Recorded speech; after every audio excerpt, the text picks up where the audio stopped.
Buenos días chicos, gracias al Señor, estamos una vez más meditando en la palabra de Dios.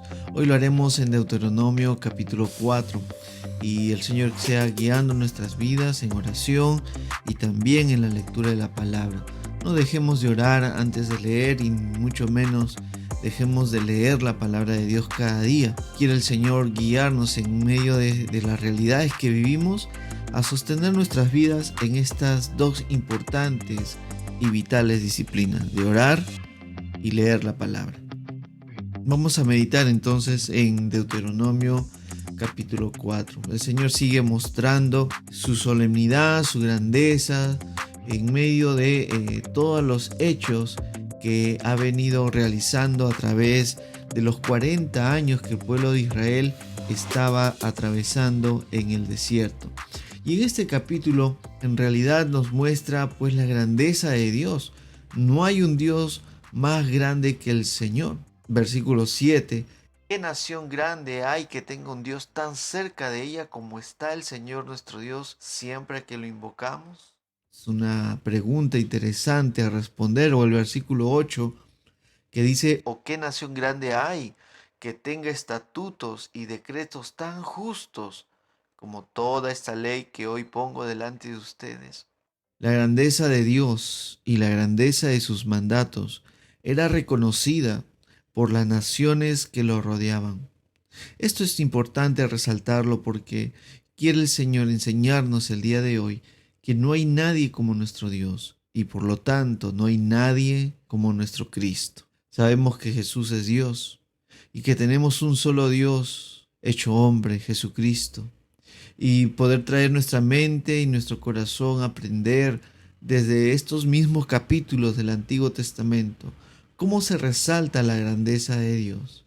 Una y otra vez Moisés va a exaltar la preeminencia, la grandeza de nuestro Dios en medio del pueblo de Israel.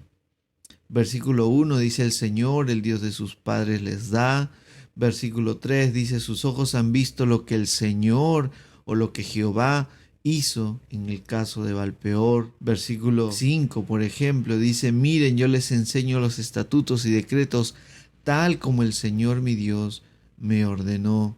Y así vamos a ver capítulo tras capítulo, y en este caso versículo tras versículo, la grandeza de nuestro Dios. Dios es grande, muchachos, y lo muestra en estos hermosos capítulos. Y esa grandeza del Señor, a partir del versículo 15, nos debe llevar a contemplar una realidad. Dios es grande y por lo tanto el único que merece ser adorado. No hay nadie como nuestro Dios para ser adorado, ni siquiera nosotros mismos. Y en realidad o adoramos a Dios o nos adoramos a nosotros. Y en este día quisiera que podamos meditar en esto. ¿A quién adoramos o a quién adoraremos? ¿A quién servimos? ¿Nos servimos a nosotros mismos o servimos a ese Dios todopoderoso? Dios prohíbe la idolatría. Y así lo vemos desde los mismos mandamientos de Dios, y así lo vemos desde la creación. Dios exaltó a sí mismo, se exaltó a sí mismo al crear al hombre y a la mujer a su imagen y semejanza, y los creó para su gloria. Romanos 11:36 resalta esto, que todo viene de Dios, que todo es sostenido por Él y que todo es para Él. Absolutamente todo es para Él. Quiere el Señor guiarnos en nuestra adoración a no adorar lo que Él ha creado, sino adorar al Creador. No adorar a los objetos que han sido como resultado de obras de hombres, sino adorar al Creador. ¿Cómo cuidamos esto? Bueno, en primer lugar, abandonando la forma egoísta de vivir. Mateo 16:24 nos da la clave, la forma práctica de cómo cuidarnos de la idolatría. Y es abandonando la forma egoísta de vivir. Es aceptando y pagando el costo de ser seguidor de Jesús. Y es obedeciéndole incondicionalmente. Dice Deuteronomio 4:24, porque el Señor tu Dios es fuego consumidor, un Dios celoso, un Dios celoso. Y esto nos debe hacer recordar lo que estudiamos en Hebreos también. Dios es fuego consumidor. Este pueblo de Israel había escuchado la misma voz de Dios. De repente esta generación era muy pequeña en esos momentos que Dios habló en el Sinaí, pero les habló a sus padres. Y los padres les contaron a los hijos cómo Dios había hablado de una forma tan fuerte, tan elocuente. Y quizás muchos de ellos eran de temprana edad, pero es bueno recordar, como veíamos el día de ayer, los actos grandiosos de Dios.